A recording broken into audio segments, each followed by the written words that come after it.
Hey guys, it's Maggie. Welcome back to my channel, and today we are doing my January reading journal plan with me spread sort of thing. So this is inspired by Julie and the Phantoms. Obviously, if you haven't seen it on Netflix, I highly recommend. It's incredible and I'm obsessed with it, which is why I have chosen to do it for my January spread. So I also got a lot of inspiration from the Netflix Futures YouTube channel because they did a bullet journal video for Julie and the Phantoms, and I'm not that great of an artist, so I literally did what I could from it, and everything else I just kind of changed it around to make it fit my art skills, which is literally nothing. So right here I'm drawing our three boys, Luke, Alex, and Reggie, as their ghosty selves, which this is a common fan art on Etsy, TikTok, all over the internet. So I chose to do the boys with their beanie, their fanny pack, and the red guitar for Reggie. And then on the left I did a quote from my favorite song from the show, which is Wake Up. And one of my favorite lines is, "It's not what you lost, it's what you gain, raising your voice to the rain." And this show really has meant so much to me since I watched it a couple months ago. And honestly, it's really helped me with this grieving process. I feel like I talk about it all the time, and that's just because I was not grieving at all. When my mom passed in March, my brain immediately repressed it. My brain was just pretending it didn't happen. There was no emotion, nothing. And it's exactly the same thing I did when my dad passed when I was a kid. So I knew immediately my brain was dissociating, trying to process the trauma and everything that happened from that horrible day. And I just couldn't snap myself out of it. Nothing was working. After watching the show, and after Unsaid Emily broke me, as it broke all of us, but it really hit me in the face with how relatable it is. I may or may not have cried to it in the car like 500 times since I've watched it. This really reminded me that I actually do need to grieve and I need to work through this, and I relate so much to Julie. So this song that she sings in the first episode really hit home for me, and it kind of sort of snapped me out of it. Not really, but it kind of made me wake up a little bit, pun intended. So I've started to try to work through this, so that's why I picked that song.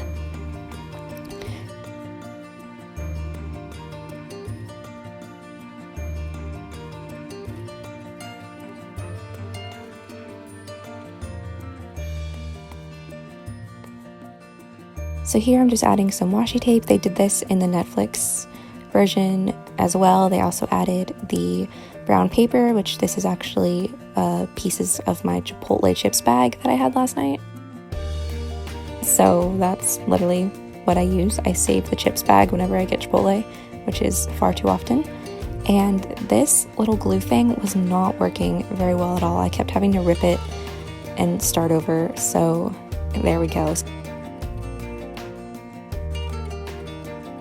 So this next page is going to be my TBR for the month. I tried to do the Orpheum sign, but as you can see, I am not an artist, and I spent so long looking at the picture of the Orpheum that I pulled up to try to figure out how to do this, and I could not get it. I ended up cutting out like 10 minutes of footage where I just had my phone filming, and I wasn't even doing anything. I was just staring at the picture, trying to figure out how the heck I was going to do this. And eventually I just gave up, and I kind of created my own little sign. It's not that good. It's really looks like a 5th grader did it, but I'll take what I can get. I wanted to draw the Orpheum below it and kind of write, Sunset Curve kind of thing, or put the Julie and the Phantoms sign when they were opening at the Orpheum, but I could not figure it out. So I looked at the Netflix video again, and I saw that they did the Julie and the Phantoms drum set, Alex's drum set. And so I spent way too long trying to figure out how to draw these drums, and it definitely did not come out great. But you know what? I'm trying to improve my art, and you gotta start somewhere. So I've never been an artist. I've always been a dancer. Dance has been my thing. I have not danced since I lost my mom, because I did lose her 2 weeks before the pandemic, before lockdown happened in the United States. So by the time I sort of snapped back into the real world, after those first 2 weeks, the real world didn't feel real anymore. so I haven't danced, and it sort of makes me wonder when I do eventually go back, once things are better and we can, go outside again and stuff like that, like how I will be able to handle it, because my mom was my biggest supporter with dance. She was not a dancer, but she was my number one fan. She always told everybody she wasn't a dance mom, and I remember watching Dance Moms with her, and she would always say that that was not like her at all, when it most definitely was. I could tell you so many stories of my mom as a dance mom, but that's not what we're here for. Another reason I love this show so much is watching Julie's journey back to music and how the boys helped her with that. And it makes me think that I probably can go back to dance when I'm ready.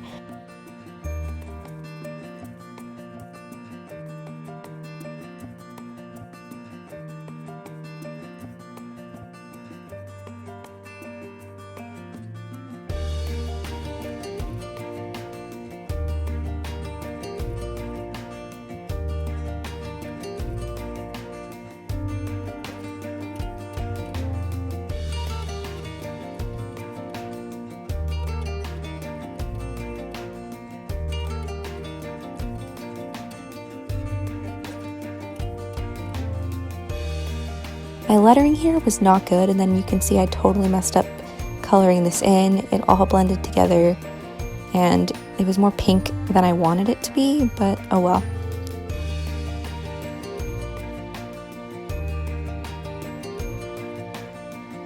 Then I took these red stickers that I have to label the 4 books that I will be reading this month.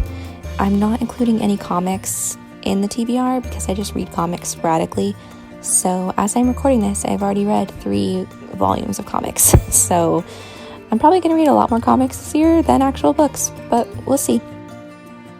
So for this spread, I tried to channel my Caleb Covington Hollywood Ghost Club. For those who have seen the show, you guys know Caleb is so cool. Like, he is a villain and he's evil and all that stuff, but his songs are awesome. And I actually have taught myself the Other Side of Hollywood dance. And I do it all the time. It's like the only form of dance I do right now. It took me a long time to learn how to do the dance, but once I got it, it felt good to be dancing around again, even if it was just in my room. And musical theater has always been one of my favorite styles to do. I've always been a lyrical ballet, contemporary type of dancer, but musical theater always holds a special place in my heart because of summer camp memories and stuff like that. Plus, it's really fun.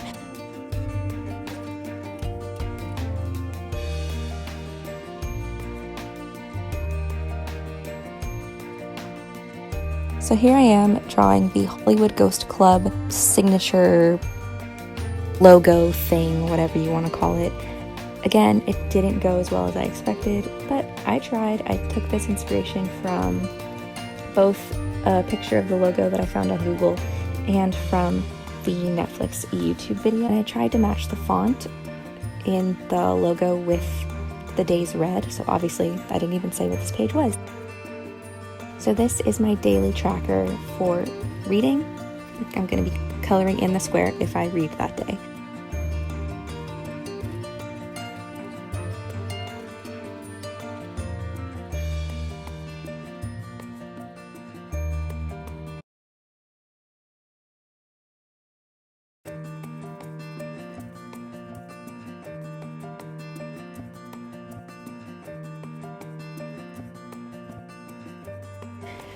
So this page is going to be my wrap up for January. It's going to be all the books that I read in January, and for this one I wanted to channel Julie's studio, or her mom's studio / the boys' studio when they were practicing there in '95.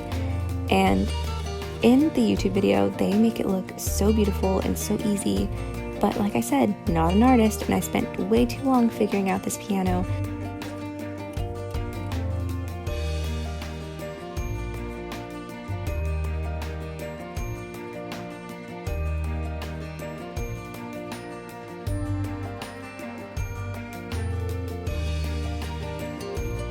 I added the sheet music to Wake Up, well, like a replica of it, I guess, and I finally remembered I had colored pencils, so I tried to channel those here to make the piano look not as bright as it would have been if I used a brown marker.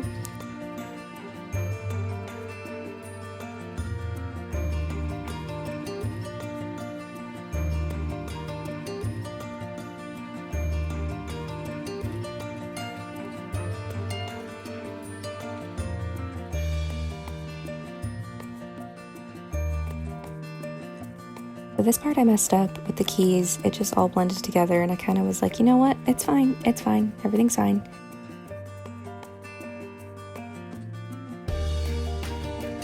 So here I am drawing the dahlia flower.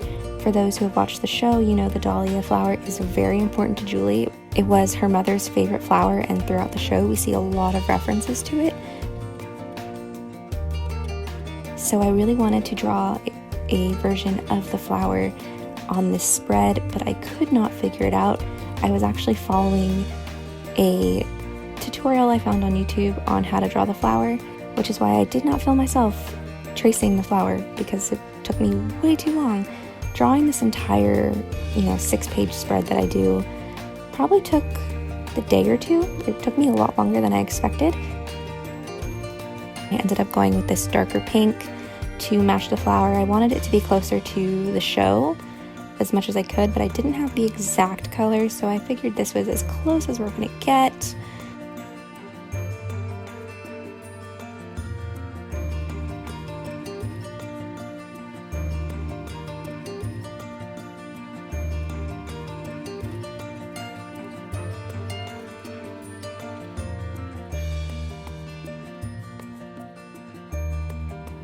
I am writing out the letter January. You don't see it in this video because I did it later, but I went over the January with the black Sharpie marker to make it stand out just a little better. And then I tried to add some little vines and stuff, but they didn't come out very good, so I just kind of stopped drawing it. This page is my last page. It's going to be my favorite quotes. So as I read over the month, any quotes that stand out to me, I will write them on this page. And I didn't really know what to do. I didn't want to draw like a full spread here, so I just did, a guitar, another guitar, and some hot dogs, because in the YouTube video there is an entire spread of hot dogs with the calendar, and it looked so cool. But at the time, I didn't think I would be bullet journaling this year because I have a planner. But of course, I spent far too much money on that planner, and then saw all the bullet journaling videos and realized I miss bullet journaling. I started bullet journaling my sophomore year of college, and I've done it pretty much every year since 2017, but not last year because I remember I did the setup for March the day before my mom died. She died on March 1st, and I did not touch it again. So I've been using that bullet journal for random notes and things and tracking TV shows and stuff, but I recently ordered an Archer and Olive journal to do for 2021. So I'm really excited to get to that, and I'll probably try to do the Julie and the Phantom spread for my January bullet journal, and I haven't decided if I'll film that or not yet. So here we are doing a flip through. There's the title, the TBR page, the days read, books read in January, and my favorite quotes. And that is it. So thank you guys so much for watching. I hope you guys enjoyed this video, and I will see you next time. Bye guys!